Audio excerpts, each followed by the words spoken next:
हे भगवान, न जाने कौन से जन्मों के कर्मों की सजा मिली होगी ईश्वर चंद जी को।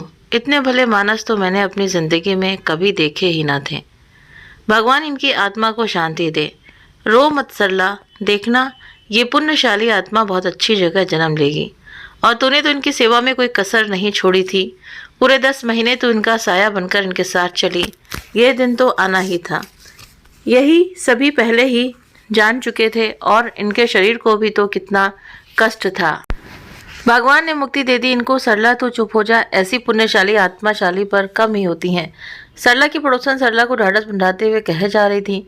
उतने में सरला जी का बेटा राकेश भी अपने पिता के मृत शरीर को अग्नि देने वहां पहुंच गया। बेटे को देखकर सरला जी फूट फूट कर रो पड़ी और रोते हुए बोली, बेटा तेरे पापा ने तुझे बहुत याद किया। अंतिम वक्त में तुझे देखने की चाह थी उनकी, मगर ये चाह पूरी न हो पाई। जब से बीमार पड़े थे एक ही रट लगाए हुए थे कि मुझे राकेश से मिलना है, इसीलिए कभी कभी तुझे वीडियो कॉल लगा देते थे, मगर वीडियो कॉल से संतुष्ट नहीं हो पाते थे। कहते थे बस एक बार राकेश रूबरू मिलने आ जाए, फिर मैं शांति से मर पाऊंगा। बहुत राह देखी बेटा तेरी। अंतिम समय में भी बस तेरा ही नाम उनकी जुबान पर था। राकेश अपनी माँ को संभालते हुए बोला, माँ होने को कौन टाल सकता है। हम सभी ये बात जानते थे कि एक न एक दिन यह दिन जरूर आएगा। पापा की बीमारी ही ऐसी थी। आप संभालिए अपने आप को। सरला जी लगातार रोए जा रही थी। नाती, रिश्तेदार, पड़ोसी सब उन्हें संभालने में लगे थे। राकेश ने अपने पिता के मृत शरीर के पांव छुए और उन पर फूल माला चढ़ाकर एक जगह बैठ गया। दूसरी ओर औरतों के समूह में राकेश को देखकर कानाफूसी हो रही थी। उनके बगल में रहने वाली शोभा दूसरी औरतों से बोली, अब आया है विदेश से जब पिता परलोक सिधार चुके हैं। बेचारी सरला हर फोन पर इसे आकर अपने पिता से मिलने का कहती, मगर ये एक बार ना आया। पूरे 10 महीने ईश्वर चंद जी बीमार रहे और हर बारी ईश्वर चंद जी भी यही कहते, एक बार राकेश को देख लेता, उसके बाद भले प्राण चले भी जाएं तो कोई बात नहीं। बेटे को पिता की इतनी गंभीर बीमारी में भी उनसे मिलने का समय नहीं मिला। वो तो अच्छा हुआ ईश्वर चंद जी के नौकर का बेटा राजू और उसकी पत्नी माया साथ थे, वरना बेचारी सरला अकेले कैसे इतना सब संभालती। समूह में से दूसरी औरत बोली, इसके बीवी बच्चे विदेश से क्यों नहीं आए।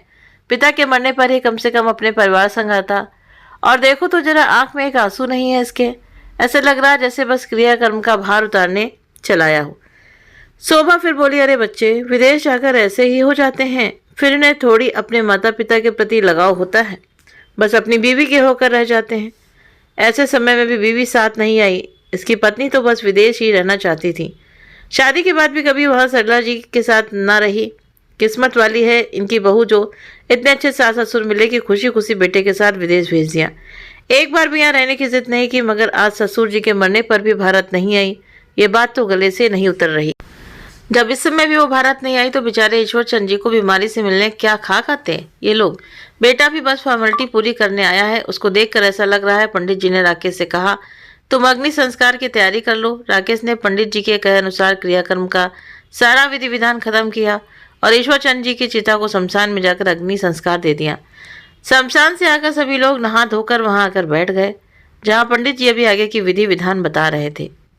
सरला जी के घर में रहने वाले राजू और उसकी पत्नी माया ने सभी के लिए चाय बनाई। राजू के पिता बंसीलाल जी ईश्वर चंद जी के यहाँ काम किया करते थे।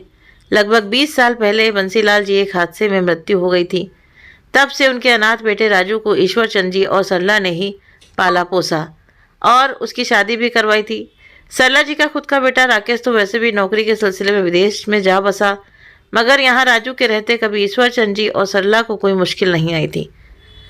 राजू और उसकी पत्नी ने इन 10 महीनों ईश्वर चंद जी की और सरला दोनों का खूब ध्यान रखा। ईश्वर चंद जी को 10 महीने पहले कैंसर हो गया था। तब से ही वे बहुत बीमार रहने लगे थे। सभी आस पड़ोस के लोग भी यही कहते, जिस इंसान ने कभी किसी का बुरा नहीं चाहा, भगवान ने उसे न जाने कौन से जन्मों के पापों की सजा दी होगी। ईश्वर चंद जी जैसे दयालु और सबकी मदद करने वाले इंसान आजकल कहाँ देखने मिलते हैं। सरला जी ने हिम्मत न हारते हुए ईश्वर चंद जी की खूब सेवा की थी और उसमें उनका साथ दिया राजू और माया ने। राजू और माया घर में हंसी खुशी का माहौल भी बनाए रखते, जिससे इतनी बड़ी बीमारी से उभरने में ईश्वर चंद जी को मदद मिल पाए। राजू तो वैसे भी बहुत हंसी मजाक करने वाला इंसान है। वो ईश्वर चंद जी को हंसाने का हर प्रयास करता ताकि वे अपनी गंभीर बीमारी को कुछ पल के लिए भूल जाएं। सरला जी जब अकेले में खूब रोती तब माया उन्हें साहस देती और हमेशा उनका दाहिना हाथ बनकर उनका हर काम में सहयोग करती। सरला जी माया से भी कहा करती है, अगर तुम और राजू न होते तो न जाने मैं अकेले कैसे मेरे पति को संभाल पाती। राकेश और उसकी पत्नी को तो पिता से मिलने आने की फुर्सत नहीं मिली है।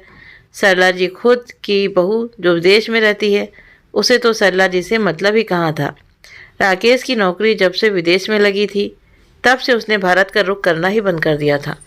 सरला जी बेटे की शादी करवाना चाहती थी, इसीलिए उसे बार बार भारत आने कहती, मगर हर बार की तरह राकेश कोई ना कोई बहाना बना देता। सरला जी ने राकेश को उनके मामा के लड़के की शादी में शामिल होने भारत बुलाया था और कह दिया था इस बार वो राकेश के लिए भी लड़की पसंद करना चाहती हैं। उनके बड़े अरमान हैं बेटे की शाही शादी देखने के। राकेश इस बार माँ की जिद के आगे हार गया और बस उसी शादी में राकेश और माही ने एक दूसरे को पसंद कर लिया था और ईश्वर चंद जी और सरला जी ने खूब धूमधाम से दोनों की शादी करवाई थी।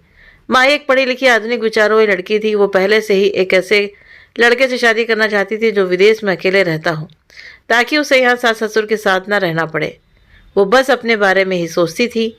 शादी होने के बाद जब राकेश ने माही से कहा था कि एक बार विदेश जाने के बाद जल्दी भारत आने नहीं मिलेगा, इसीलिए वो अभी 6 महीने यहाँ माँ पापा के साथ रुकेगा, तब माही ने घर में बहुत बड़ा हंगामा शुरू कर दिया था। वो बोली, राकेश मैंने तुमसे शादी विदेश में रहने के लिए की थी और उसे यहाँ माँ पापा के साथ ही रहना था, तो शादी की इतनी जल्दी क्यों थी? जब विदेश जाने का समय आता तब शादी करता, ताकि शादी होते ही उसे विदेश ले जा सके। राकेश ने उसे समझाने का प्रयास किया था, मगर वो शादी के 15 दिनों बाद ही अपने मायके जाकर बैठ गई थी और उसने राकेश के सामने शर्त रख दी थी कि जब विदेश जाने का समय आ जाए तब राकेश उसे लेने आ जाए।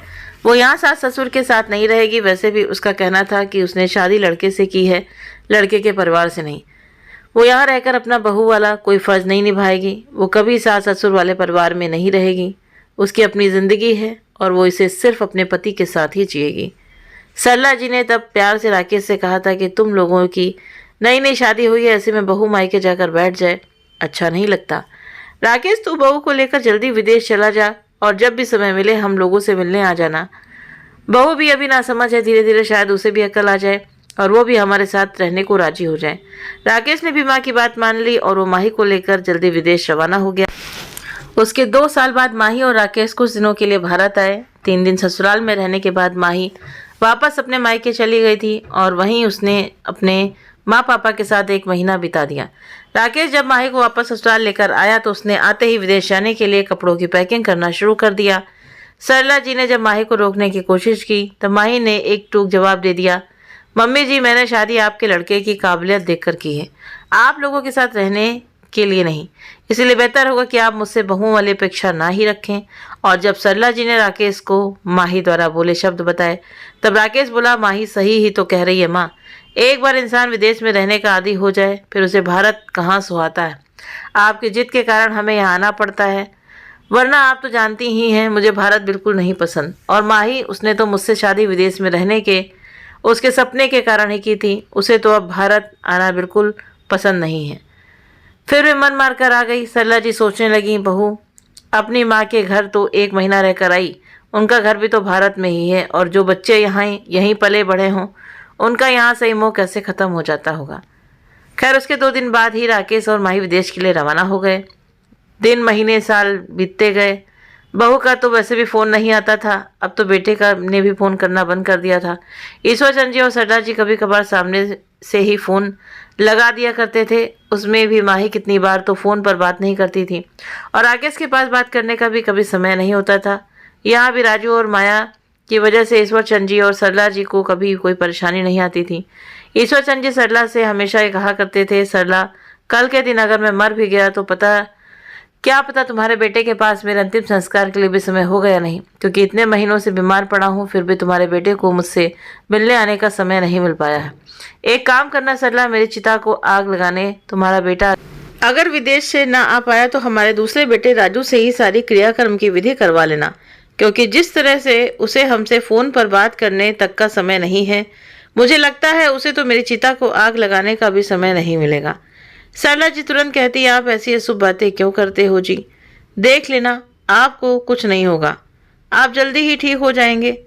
आज ईश्वर चंद जी के न रहने पर सरला जी को बार बार ईश्वर चंद जी की सारी बातें याद आ रही थीं। सरला जी को अब यही आस थी कि शायद राकेश उन्हें भी हमेशा के लिए विदेश ले जाएगा, क्योंकि अपनी माँ को यहाँ अकेले थोड़ी छोड़ेगा। भले ही राजू और माया है, मगर सगा बेटा तो सगा ही होता है ना। अब शायद राकेश और माही मेरे बारे में सोचेंगे। कोई बेटे बहू भला इतने निर्दयी नहीं हो सकते। उतने में पंडित जी की आवाज़ से सरला जी की तंद्रा टूटी। पंडित जी ने राकेश से कहा कि क्रियाक्रम की सारी विधि संपन्न हुई। अब 12 दिन बाद ईश्वर चंद्र जी के नाम पर एक पूजा का आयोजन किया जाएगा। उसमें तुम्हें बैठकर सारी विधि संपन्न करनी होगी। राकेश बोला, पंडित जी मेरे पास इतना समय नहीं है, वहाँ विदेश में मेरी बीवी अकेली है, इसीलिए मैं तो कल ही वापस निकल रहा हूँ। पूजा आप आज ही रख लीजिए। पंडित जी बोले, बेटा पूजा का आयोजन 12 दिन बाद ही किया जा सकता है, शास्त्रों के हिसाब से ही विधि विधान करना होगा। राकेश बोला, फिर एक काम कीजिए, ये सब विधि विधान आप माँ से ही पूरा करवा दीजिएगा, क्योंकि मेरे पास इन सब चीज़ों के लिए इतना समय नहीं है। अब सरला जी के सब्र का बांध भी टूट चुका था। वे सभी के सामने बोली, बेटा कल क्यों, तू आज ही वापस चला जा। जो बेटा अपने पिता के कैंसर में उनसे एक बार मिलने तक ना आ पाया, जो बेटा उनके अंतिम समय में भी उनके साथ ना था, वो बेटा अब उनकी पूजा की विधि में भी नहीं रहेगा तो क्या फ़र्क पड़ जाएगा। पंडित जी बोले, ये क्या कह रही हैं आप। पिता के मरण के पश्चात उनके क्रियाक्रम से लेकर पूजा की विधि सभी एक बेटे द्वारा ही संपन्न की जाती है, इसलिए आपके बेटे राकेश को ये सारा विधि विधान करना होगा। सरला जी बोली, पंडित जी ये सारी विधि विधान हमारा दूसरा बेटा राजू कर लेगा। वैसे भी अब तक हमारे बुढ़ापे का सहारा राजू ही बना हुआ है, तो आगे भी राजू सब संभाल लेगा। और हाँ राकेश, ये भी सुनते जाओ, तुम्हारे पिताजी की सारी जायदाद पर अब राजू का ही हक होगा, इसलिए तुम कभी इस जायदाद में हिस्सा मांगने की चेष्टा मत करना। राकेश बोला, माँ मैं अपने बिजी शेड्यूल्स में से वक्त निकालकर यहाँ आया था, मगर आप नहीं समझेंगी। आप लोगों को तो बस ये पूजा अनुष्ठान करवाने हैं, जाने वाला तो चला गया। अब उनके नाम पर इतना रोना धोना और धर्म के नाम पर रीति रिवाज करने, ये सब खोखलापन है। सरला जी रोते हुए बोली, हाँ बेटा तेरे लिए ये सब खोखलापन है, तभी तो तू इन 10 महीनों में एक बार भी अपने पिता से मिलने तक ना आ सका।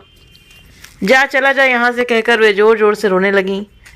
ये सब सुनकर राकेश अब यहाँ पल भर भी न रुका। उसे देखकर तो यही लग रहा था कि शायद वो आना भी नहीं चाहता था, मगर लोक लाज की शर्म के कारण आ गया था। उसे यहाँ रहते अपने अकेले माँ बाप की एक बार भी चिंता नहीं हुई थी, मगर आज आते ही एक दिन में अपनी अकेली बीवी की चिंता हो रही थी। वो भी उस बीवी की जो पूर्ण रूप से स्वस्थ है और जानबूझकर ससुर जी के मरने पर भी भारत नहीं आई, क्योंकि उसे तो इन लोगों से मतलब ही नहीं था।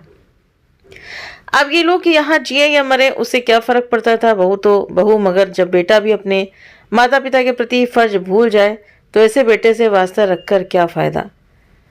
सरला जी के इस फैसले पर सभी आस पड़ोस की औरतें खुश थीं, क्योंकि उन्होंने पल पल इन लोगों को अपने बेटे का इंतज़ार करते हुए देखा था। दोस्तों, जब औलाद अपने माता पिता के प्रति सारे फर्ज भूल जाएं, तो माता पिता को भी पूरा अधिकार है कि ऐसे बच्चों को वे अपनी ज़मीन जायदाद से बेदखल कर दें और उनसे कोई वास्ता न रखें। बच्चे बड़े होकर शायद भूल जाते हैं कि उनके माता पिता ने कितने दुख सहन करके उनको बड़ा किया होता है, मगर माता पिता फिर भी निस्वार्थ भाव से अपने बच्चों के लिए अपना फ़र्ज निभाते चले जाते हैं। उनकी बड़ी से बड़ी गलती माफ़ कर देते हैं, मगर अति हो जाने पर उनके दिल को भी चोट पहुंचती है और वे भी ऐसे बेटे बहू से रिश्ता तोड़ देते हैं। उम्मीद करते हैं आप सभी को कहानी ज़रूर पसंद आई होगी। वीडियो पसंद आया हो तो वीडियो को लाइक करें, शेयर करें।